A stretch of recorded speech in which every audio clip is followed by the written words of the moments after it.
Y vamos con la noticia de estas últimas horas, que es esa querella presentada contra quien era el máximo responsable de la policía, su dimisión inmediata en cuanto se conoció la noticia y las implicaciones que esto tiene dentro del Ministerio del Interior. Ayer ya lo planteaba yo, se nos planteaban muchos interrogantes, muchas incógnitas, y esta mañana hemos intentado ordenar todas esas preguntas que nos surgía después de conocer el hecho, ¿no? Lo primero que se ha hecho ha sido sustituir al anterior jefe de la policía.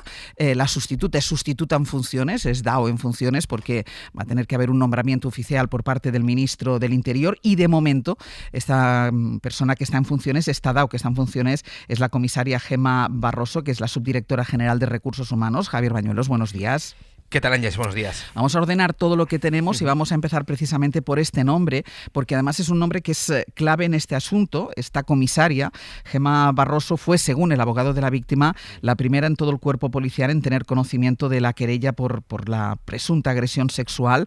Su cliente, dice el abogado, se lo contó a ella, a la comisaria, este martes, y insiste el abogado que nadie más lo sabía en el cuerpo. De hecho, no quisieron contárselo a nadie más en la policía para evitar posibles problemas durante el proceso.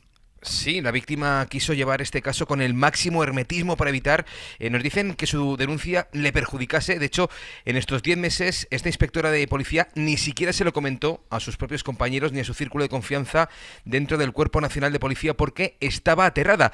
De hecho, cuando solicitó su baja por depresión, no entró al fondo de las causas, se limitó a comunicar que no estaba en plenas facultades mentales para trabajar. La persona en tramitar su baja fue precisamente su jefa en ese momento, la subdirectora de Recursos Humanos de la policía, Gemma Barroso. Esta comisaria fue, como dices, la primera persona en saber que el DAO había sido denunciado por una presunta violación. Lo supo este martes a las 6 menos 10 de la tarde. A esa hora la víctima comunicó a Gemma Barroso, a la comisaria Gemma Barroso, quién fue su supuesto violador. Según el relato del abogado de la víctima, que corroboran fuentes de Interior a la cadena SER, es la primera vez que supieron que el ex-DAO había estado implicado en esta presunta agresión sexual. Una denuncia que, recordemos, se puso en enero de este año, 9 meses después de esa presunta violación, y que fue admitida por la justicia a trámite el pasado 12 de febrero. El anuncio, la querella, todo lo que se supo este martes por la tarde cayó como una auténtica bomba dentro del Ministerio del Interior y dentro del cuerpo. De hecho, el Ministerio del Interior reunió ayer a su cúpula para analizar la crisis que está pesando, está doliendo dentro del cuerpo. Insisten en que nadie sabía nada allí y que el Ministerio y Grande Marlaska no tuvieron conocimiento de los hechos hasta que los supimos prácticamente todos, hasta el mismo martes por la tarde. Sí, bueno, es cierto, Ángeles, que la Dirección General de la Policía tiene un informe psicosocial de la víctima, pero su contenido, nos aseguran, es confidencial, queda entre paciente y psicólogo, pero todas las fuentes consultadas mantienen que en esa evaluación la víctima nunca trasladó que había sido violada por el comisario José Ángel González. A eso se aferra el ministro del Interior para negar que haya tapado cualquier tipo de abuso por parte del ex-DAO. Evidentemente no sabíamos nada. Si hubiéramos sabido al mínimo conocimiento de una circunstancia de esta gravedad, entenderíais que se le hubiera pedido la renuncia y si no el cese inmediato, como se hizo ayer. Bueno, lo cierto es que la conmoción, Ángeles, en la cúpula policial es absoluta, nos recuerdan una crisis interna tan profunda. Por eso, ayer el director general de la Policía, Francisco Pardo, dio orden de reconducir esta situación de forma inmediata. Reunió ayer a toda su Junta de Gobierno de forma urgente, es decir, a todos sus altos mandos, una reunión en la que apeló a reforzar la confianza en la institución ante la gravedad de esta situación.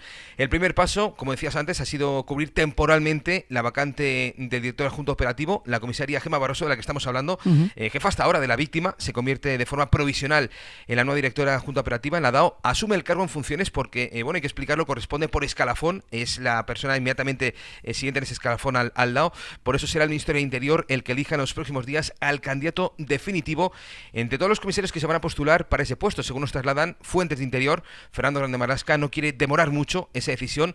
Hay un plazo de 7 días para que se presenten todos los candidatos y automáticamente el ministro decidirá finalmente quién es el nuevo DAO.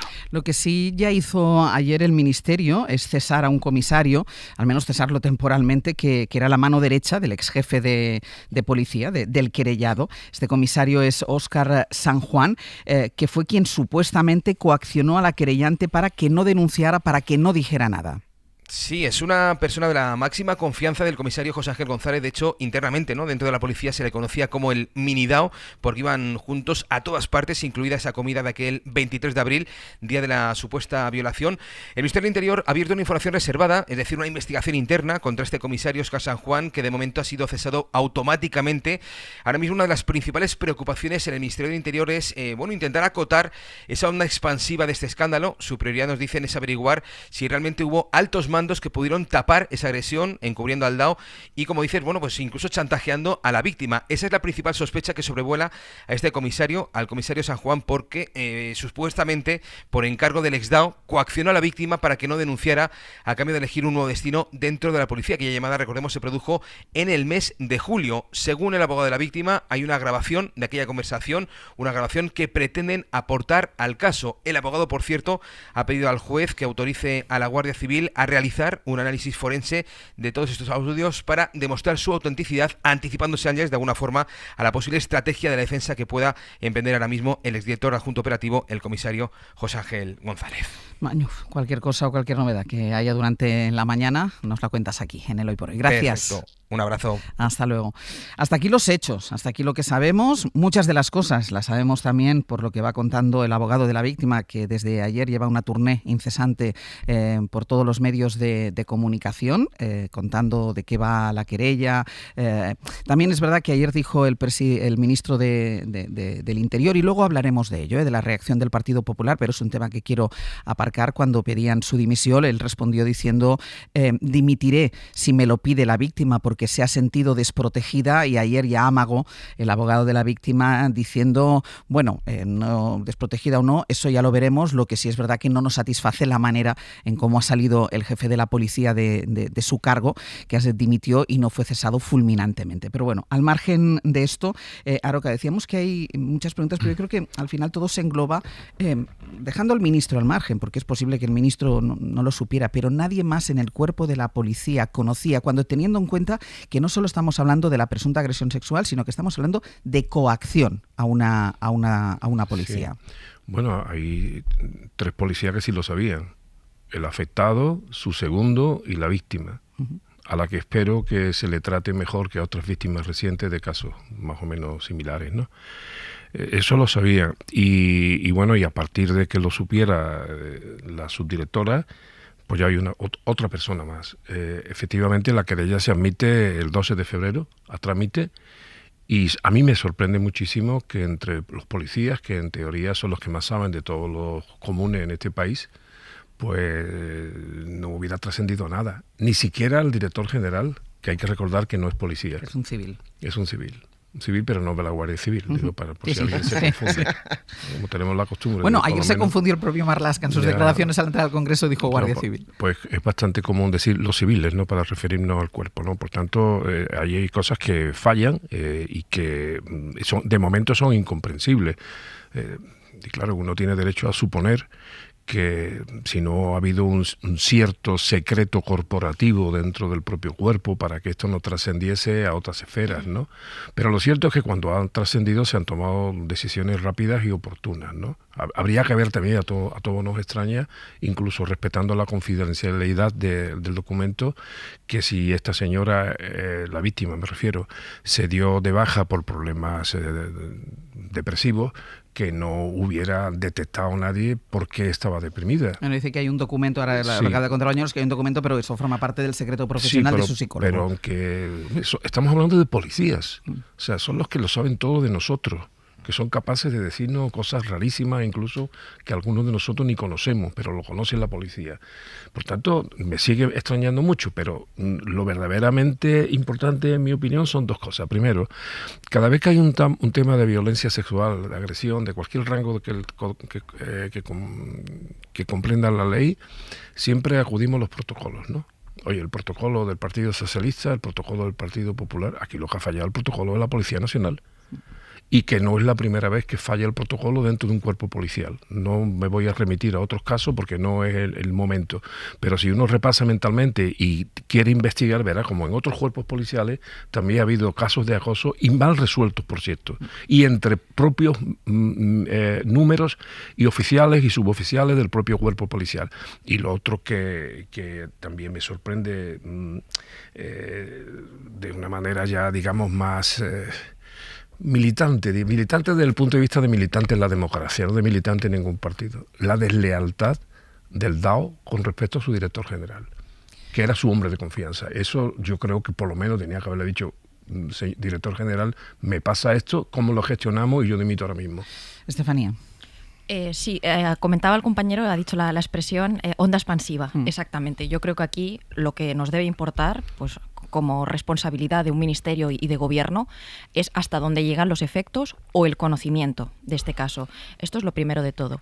Y de hecho esa sospecha parece que ya estaba en el propio abogado de la víctima, porque Jorge Piedrafita está dando muchas entrevistas estos días, y una de las cosas que comenta es como procedimiento para evitar que esto se embarrara o se archivara o que pasara cualquier eventualidad, no lo denunciaron en la comisaría, fueron directamente al juzgado. Y fíjate, ya la propia defensa consideraba que estaba esa sospecha de que otra gente podía saberlo y tal vez tratar de impedir que saliera para adelante. Lo que dice también es que como en Plaza de Castilla ahora está un poco saturado con lo de la reforma judicial, pues que ha tardado más, pero que eso incluso ha sido positivo para tener más tiempo para irlo preparando. Luego también una de las cosas que se nos abre la sospecha, parece que esto, por un lado, es consecuencia de haber tenido una relación previa o de que el DAO interpretara algunas señales sobre eso, pero fíjate, esto yo creo que le ha pasado a muchas mujeres, obviamente desde la presunción de inocencia del DAO, pero muchas agresiones presuntas o agresiones se dan en el seno de la familiaridad, es decir, de haber tenido una relación previa o de haber tenido un contacto previo. Lo digo porque a veces tenemos un poco esta mentalidad de, hay un prototipo de víctima o un prototipo de agresor. Tristemente, aquí hoy estamos hablando de un caso que afecta a la policía. Y hay que diferenciar. Por un lado están los policías de base, que yo creo que nadie tiene que tener miedo en ese sentido, hacen su trabajo escrupulosamente, pero aquí estamos hablando de cúpulas policiales. Y luego también no hay un prototipo de víctima, porque esta chica era una policía. Tal vez lo que ha tenido es a lo mejor más pericia a la hora de intentar encontrar pruebas para su acusación, esa adrenalina, esa valentía de incluso un audio de unos 40 minutos para presentarlo como acusación en el juicio, pero lo que habría que saber es si esto también ha trascendido presuntamente a otras mujeres. Yo creo que también se abre ese interrogante. Si les ha sucedido a otras mujeres. Exactamente. Si sabemos algo de este DAO, se conocía algo en la policía, y todo el tema de si ha habido presuntas coacciones, esto me parece fundamental, importantísimo. O sea, no creo que el mensaje que se pueda lanzar es: esta chica, todo el mundo, había un grupo de gente que lo sabía en un cuerpo, como son la mayoría de cuerpos bastante jerarquizados, y parecía que se miraba hacia otro lado. Decía Aroca lo de los protocolos. A mí me da miedo, y en los partidos igual, que los protocolos se conviertan en algo para ahogar los temas. Ya lo hemos hablado con otros casos. No para darle un cauce a las cuestiones que están pasando de una forma mucho más cercana, sin que la víctima tenga miedo. Pero claro, también un policía tiene una relación muy jerárquica, y yo supongo que siempre existe ese temor a perder tu puesto de trabajo, a ser marginado, a ser desplazado. Nacho. El nivel de exigencia que debemos hacer a las instituciones y a las organizaciones, de las que en el fondo depende la confianza del funcionamiento del propio sistema, siempre es un punto más que al que debemos hacer a los demás. Y desde luego todo lo que estamos sabiendo es la historia de un fracaso que tiene consecuencias. Primero para la denunciante, primero para la víctima. Pero después para la confianza también de los ciudadanos en relación al funcionamiento de nuestra policía, ¿no? Si un inspector de Hacienda no paga impuestos, si un cura no ejerce el mensaje del Evangelio, o si un policía no cumple la ley, las consecuencias a la hora de observar y construir cómo funciona el mundo son distintas a cuando lo hace, incluso siendo hechos de la misma gravedad, otro tipo de personas en otro tipo de organizaciones. porque no solo hacen daño directamente a las personas, sino porque además frustran las expectativas de confianza, de funcionamiento de, en este caso, una democracia. A mí me gusta sentirme seguro por la policía. A mí me gusta el mensaje del Evangelio. Y cuando yo veo, por ejemplo, en instituciones como la Iglesia Católica, donde hay quien lo predica pero no lo cumple, y en instituciones como la policía, que de forma, yo creo que Javier Aroca lo señalaba bastante bien, ¿no? La policía, que es una institución a lo que no se le escapa, digamos, nada de lo que ocurre, es difícil de entender, de comprender, de creer y sobre todo de confiar que eso no se supiera. Y en los últimos meses hemos visto algo que probablemente vuelva a poner sobre la mesa un tema que es central y que algunos han querido, digamos, desplazar del debate público. Hemos visto cómo los protocolos de acoso no funcionan en organizaciones que son importantes para el funcionamiento de la democracia.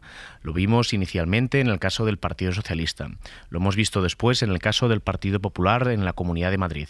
Y ahora lo estamos viendo en el caso de la policía. Lo relevante sería esperar que después de un trimestre en el que esto ha vuelto a cobrar protagonismo, que abordáramos los elementos de fondo para evitar que esto pudiera ocurrir en el futuro. Vamos, querías decir algo, Aroca, que tú levantabas la mano. Sí, no, decía que dentro del capítulo de perplejidades que hoy me asaltan, quedan dos más por decir. Una, por ejemplo, en este caso positiva, ¿no? La primera, que no haya habido filtraciones por parte del juzgado. Yo creo que eso deberíamos de felicitarnos todos, ¿no? Porque por fin no hay una filtración. Dicen que no lo presentaron en la comisaría precisamente para evitar lo que fueron al juzgado. Bueno, bien encaminado iban. Yo me alegro mucho de que no se haya filtrado nada. Y segundo, pues también me produce bastante perplejidad el papel en este caso de los sindicatos policiales, que suelen ser tan activos, y creo, supongo solamente, que también deberían de estar para estas cosas, no solamente para otras reivindicaciones, sino para garantizar precisamente, digamos, una cierta compostura corporativa dentro de sus propias, en este caso, sus propios cuerpos. Parece que tampoco se han enterado los sindicatos. Es decir, que aquí no se ha enterado nadie, con lo cual vuelvo a decir que, hombre, me gustaría tener una policía nacional o unas policías, todas, incluida la Policía Nacional, que estuvieran un poco más despiertas, porque si resulta que la policía no se entera de determinadas cosas según qué, pues uno empieza a mosquearse, ¿no? Y déjame que me detenga un momento en los protocolos, porque lo habéis abordado los tres y tú decías una cosa, Nacho, que los protocolos no funcionan, y decía Estefanía, tengo la sensación que los protocolos solo sirven para frenar las cosas, y yo tengo la sensación que los protocolos solo sirven para limpiar las conciencias de las instituciones. Es decir, tenemos un protocolo, pero se queda ahí el protocolo. Lo hemos visto después del caso Salazar, y ahora después hablaremos del caso de Móstoles. Hay que revisar los protocolos, pero ¿qué protocolos? Si no es que haya que revisarlos, simplemente hay que hacerlos trabajar. Sí, Javier, yo creo que en muchas ocasiones, sobre todo... Perdón un momento, que la policía, y esto me lo pregunto también, en todas las muchas preguntas que hago, que la policía no tenga un protocolo para que una mujer agredida, aunque sea por el máximo jefe, pero que una mujer agredida no pueda ir a hablar con alguien dentro de la confidencialidad, del amparo, de la protección, para explicar lo que ha pasado, porque estamos hablando de hechos que sucedieron ya hace meses. Los protocolos, como todo tipo de normas, las leyes, las constituciones, son, digamos, garantía de civilización. Una organización que no tiene protocolarizado determinados elementos que son fundamentales para poder vivir, como la protección frente al acoso, es una organización que no puede funcionar, ¿no? Y desde luego no puede funcionar como se espera, de forma virtuosa. Insisto, esto aplica a todo tipo de organizaciones de naturaleza muy distinta. Sí. Podemos volver a hablar de la policía, que es el caso que hoy nos afecta, de los partidos políticos, de las instituciones eclesiásticas, o desde luego de las empresas, donde tengo la sensación que se ha legislado con más intensidad que en otro tipo de organizaciones, porque también esto lo hemos descubierto en los últimos días. Y los protocolos están como las normas para cumplirlos, ¿no? Es verdad que, por ejemplo, en el caso del Partido Socialista, toda la polémica sirvió para actualizar el protocolo, porque, en fin, pues se debieron dar cuenta que el sistema que tenían no les convencía. Por ejemplo, retiraron la posibilidad de que se pudieran hacer denuncias anónimas con el objetivo de dotar de más seguridad jurídica a ese tipo de protocolos. Pero desde luego lo que no tiene ningún sentido es aprobar un protocolo para limpiar, volviendo al lenguaje evangélico, las conciencias, sí, que es sí. un poco lo que parece que ha pasado en muchos sitios. Estefanía. Sí, parece la coartada para decir esta organización está limpia de toda sospecha porque hay un protocolo. Tenemos un protocolo. Exacto, pero claro, luego no se aplica. Pero al final, ¿qué es el protocolo? Es una forma de intentar reglamentar lo que son relaciones de poder. Es decir, hay una jerarquía, hay un poder. Tú le metes un componente civilizatorio que si ocurre un presunto abuso de poder del tipo que sea, se puede utilizar este cauce. Pero el problema es lo que hay detrás. Es que mucha gente, aunque exista el protocolo, ya sea en un partido, en una universidad, en una institución, en una empresa, la relación de poder sigue estando detrás. Entonces, y que no funcione el protocolo es lo que la hace todavía más fuerte. Mucha gente tendrá miedo de denunciar lo que sea por eso, porque sabe que se juega su puesto de trabajo. Y ahí también se dan camarillas, relaciones de poder, donde, bueno, si lo digo el otro luego me mira mal o me echan o le llega a la persona a la que yo quiero denunciar. No sé cómo podemos hacerlo mejor para resolver lo que es el problema, que son las relaciones de poder. Y luego también, mientras no se demuestre lo contrario, mientras no haya una sentencia firme, hoy el DAO, José Ángel González, sigue teniendo su presunción de inocencia. ¿Qué ocurre? Los protocolos, yo creo que bien gestionados, todavía serían mayor aval de esa presunción de inocencia hasta que no haya una sentencia. ¿Por qué? Porque es evidente que cuando uno de estos casos estalla, llega a la prensa, de algún modo ya hay la pena de telediario. Y ya luego si se celebra el juicio. Pero yo creo que sería incluso la forma de preservar aún más el propio derecho de la persona que es acusada y obviamente también la garantía de que la víctima encuentre un cauce. Bueno, respecto a los protocolos, evidentemente puedo pensar de manera parecida a ustedes, ¿no? Pero yo también pienso que dentro de lo público, no digo que lo privado se deba de desligar de la gravedad de las agresiones y de la violencia contra las mujeres, pero en lo público deberíamos de aplicarnos más. Yo comprendo la analogía que hace Nacho con respecto a la Iglesia Católica, la comprendo perfectamente, o otras organizaciones, pero estamos hablando de la policía de todos. Sí. Y como estaríamos hablando, por ejemplo, de la Guardia Civil de todos, o por ejemplo de las Fuerzas Armadas de todos. Estamos hablando de cuerpos públicos que por tanto deberían de tener una especial consideración, pero a mí me da la impresión de que bien por el carácter jerárquico de estas propias organizaciones, porque es así, no puede ser de otra manera, ya lo decía Max Weber, ¿no? Pero al mismo tiempo por una especie de miedo reverencial que inspiran en la sociedad en general, yo creo que no se ataca de verdad los problemas que algunas veces observamos dentro de estos cuerpos. Ahora ha sido la Policía Nacional, pero vuelvo a insistir que se repase qué ha pasado en otros cuerpos policiales, incluidos policías autonómicas, o qué pasa, por ejemplo, en las Fuerzas Armadas, en donde cuando los casos incluso llegan al ámbito de lo judicial, también se nota, se observa el carácter jerárquico de las propias fuerzas. Bueno, y además diré otra cosa, a calzón bajado, porque no vale ir ahora contra el DAO, que por supuesto es presunto, no tiene todavía, no es sentencia firme. Ahora, dice no, como el Ministerio del Interior actualmente está presidido por un socialista, por tanto por una persona de izquierda, leña al mono al DAO. Pero lo que pasa dentro de la Policía Nacional, dentro de la Guardia Civil o dentro de la Fuerza Armada, ha pasado y pasa con un ministro progresista o con un ministro de derecha. Lo que no me gustaría que hubiera discriminación en función de quién gobierna en cada momento un ministerio. Si ha pasado algo a la Policía Nacional, hay que entrar al meollo, al tuétano del asunto. Vamos con la repercusión política. Evidentemente, todo el escándalo del jefe de la policía, del ex jefe de la policía, ha puesto el foco en el ministro del Interior, en Fernando Grande Marlaska, y evidentemente el Partido Popular lo ha aprovechado, aprovecha el caso para cargar contra el Gobierno. De hecho, ayer, como coincidió además con la sesión de control al Gobierno en el Congreso, pues aprovecharon para llegar a acusar al ministro incluso de encubrimiento. Eso a pesar, insistimos, de que la defensa de la víctima, y además nos lo ha dicho Bañuelos y lo viene diciendo desde ayer, subraya que nadie conocía la querella, salvo la comisaria, que ahora es la DAO en funciones. David Junquera, buenos días. Hola a todos. Ayer varios cargos del Partido Popular, por no decir todos, salieron en tromba a atacar al ministro, a pedir su cabeza, pero claro, y ya destacábamos ayer esta paradoja, incluso esta hipocresía, que salen en tromba contra el ministro del Interior, pero siguen minimizando el caso de Móstoles porque dicen que no son situaciones comparables. No ven semejanzas en un PP que, si bien evitó cargar contra su alcalde, ahora va por todas contra Marlaska. En el pleno ayer los diputados populares tenían deberes, todos tenían que pedir su dimisión. Señora vicepresidenta, usted vicepreside un Consejo de Ministros en el que el señor Marlaska todavía es ministro. ¿Está de acuerdo en que debe dimitir el señor Marlaska por lo que ha tapado? Señor Marlaska, hasta aquí hemos llegado. Usted no puede estar sentado ahí ni un minuto más. Señor Marlaska, ¿qué hace usted todavía ahí? Es devastador. No sé qué demonios hace usted aquí. Marlaska, dimisión. Luego se montó una buena bronca en el pleno con los diputados aporreando sus escaños, los diputados populares, y Francina Armengol pidiéndoles que respetaran el mobiliario y la dignidad de la Cámara. El más aplicado, como siempre, fue de todas formas el número 2, Miguel Tellado, que fue el más duro con Marlaska. Hoy el señor Marlaska ya no debería estar sentado en el banco azul.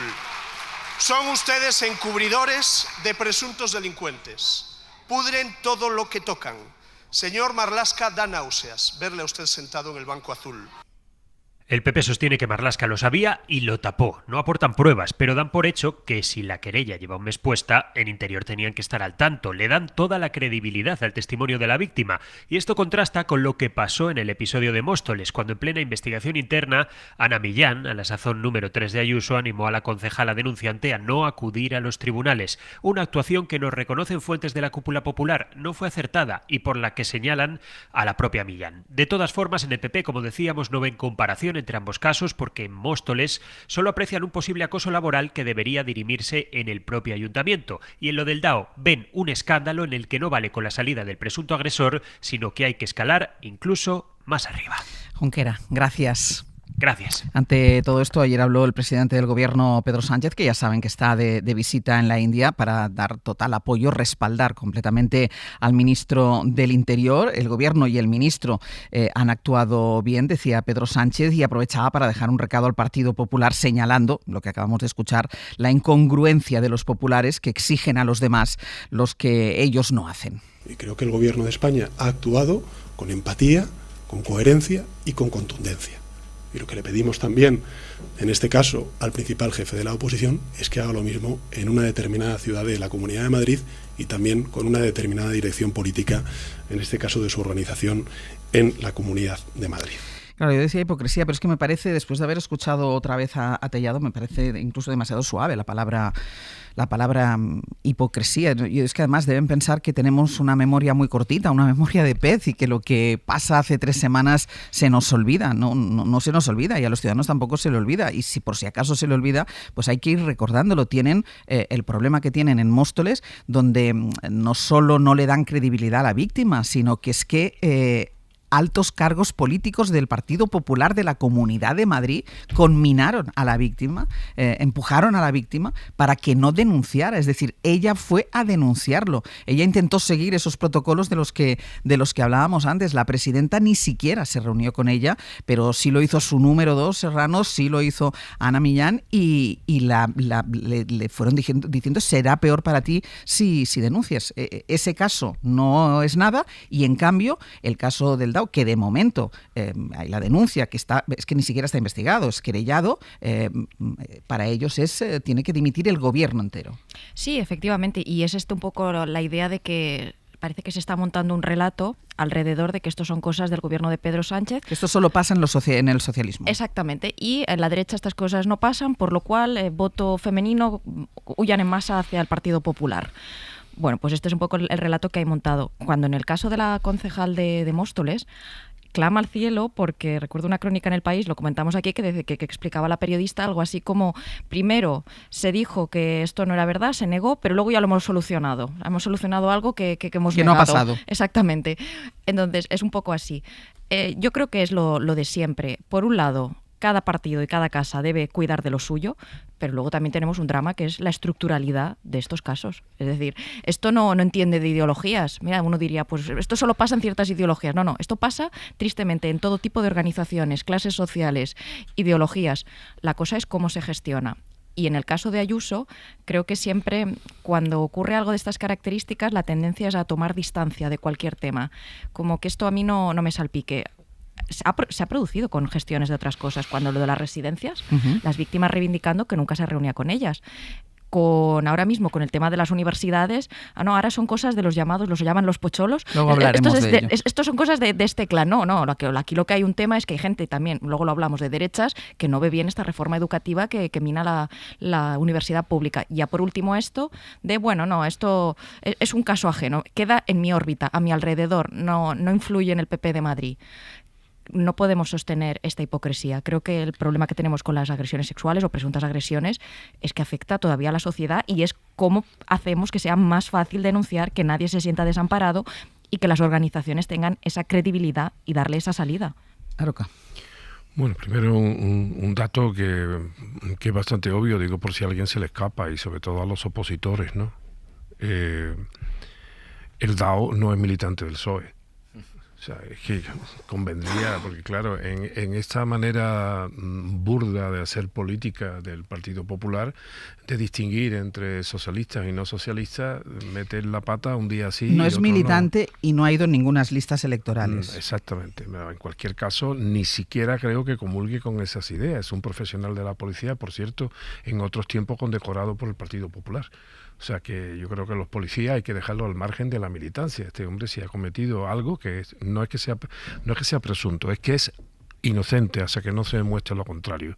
Creo que en esto tenemos que ser especialmente pulcros, incluso aunque no nos guste el relato de lo que está pasando. Es presuntamente inocente. Y bueno, veremos el devenir de las cosas. Pero en el caso del Partido Popular no solamente es hipocresía, que también. Y sí es un problema ideológico, claro que es un problema ideológico. Es que todavía están calientes las palabras de la señora Guardiola diciendo que su feminismo es el feminismo de Vox. Luego, por tanto, sí importa la ideología, claro que sí.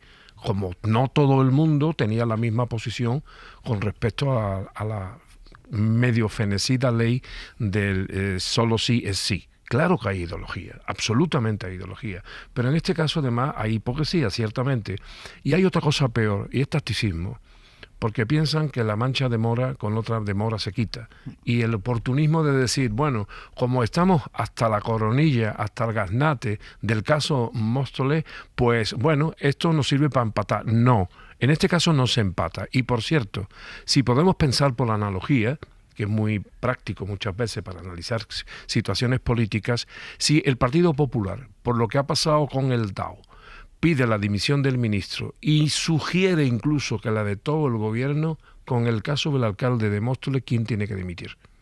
Tiene que dimitir el secretario o como se llame, presidente del PP en la Comunidad de Madrid, en Móstoles, tiene que dimitir la presidenta de la Comunidad Autónoma de Madrid. O sea, ¿quién tiene que venir? Que nos den una idea. Incluso, tiene la oportunidad, Tellado, de salir públicamente y decir, siempre vamos a decir lo mismo en estos casos. Por tanto, que dimita Isabel Díaz Ayuso. A ver si tiene agallas de decirlo. Nacho. Yo quiero poner en valor algo que ha señalado al principio Javier Aroca, que creo que es relevante en un contexto de un debate, en fin, lleno de ruido, que es que estamos hablando de un funcionario público, no de el militante de un partido, que en esta lógica en la que se ha construido un mundo de amigo o enemigo, mirar a un operativo importante de la policía y pensar en él como un militante socialista, desde luego no es un buen síntoma y desde luego tampoco contribuye a la confianza en las instituciones, entre otras cosas porque es falso. Y la provocación que le diría a Javier es que el Evangelio también habla de lo que está pasando cuando habla de los fariseos. Es muy normal y desde hace mucho tiempo que se predique una cosa y se haga la contraria. No estamos en un sínodo obispal, estamos en la tertulia de Ángel Barceló. Sí, pero todo... Por si pretendes convencerme. No, pero a mí este giro de Nacho me encanta, o sea, me da mucha paz. Yo tengo una vocación claramente evangelizadora, Javier, como tú, en otro terreno, y yo sí que me dejo convencer por ti. No, mira, han pasado 10 años desde que eclosiona la fuerza del movimiento feminista en nuestro país. Y es un buen momento para hacer balance, ¿no? Yo creo que una de las cosas que es evidente es que las organizaciones hoy no parece que estén respondiendo mejor que hace una década ante determinadas situaciones. Y para poder abordar este tema, yo creo que hay que decir dos cosas. Yo nunca he creído en la presunción de culpabilidad. de nadie, ni en la presunción de credibilidad de ningún tipo de denuncia. Lo que merecen las personas que denuncian cualquier tipo de delito es respeto, pero sobre todo protección, para que puedan ejercer sus derechos. Y es justamente este aspecto, el de la protección, el que estamos viendo claramente vulnerado. Probablemente porque también en el debate público se ha asumido con bastante normalidad la presunción de veracidad. Y eso ha generado en las organizaciones un doble discurso.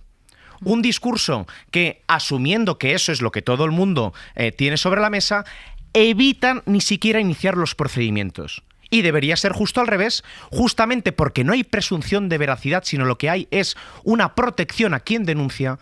Los protocolos deben iniciarse para que finalmente se pueda acabar una situación de estas características con algo que es importante y sin lógica provocativa para Javier, que es la verdad, y en este caso la verdad judicial, que es relevante a la hora de proteger los derechos de los ciudadanos. Y mira, por ser justos, me lo dice Miguel Ángel Campos, no solo es el caso de Móstoles, me recuerda ahora Campos que en Alcalá de Henares, la alcaldesa del Partido Popular mantiene al jefe de la policía local a pesar de que está acusado en un juzgado por 2 mujeres por violencia de género. Es decir, que hay más casos más allá del de Móstoles que salpican y afectan al Partido Popular.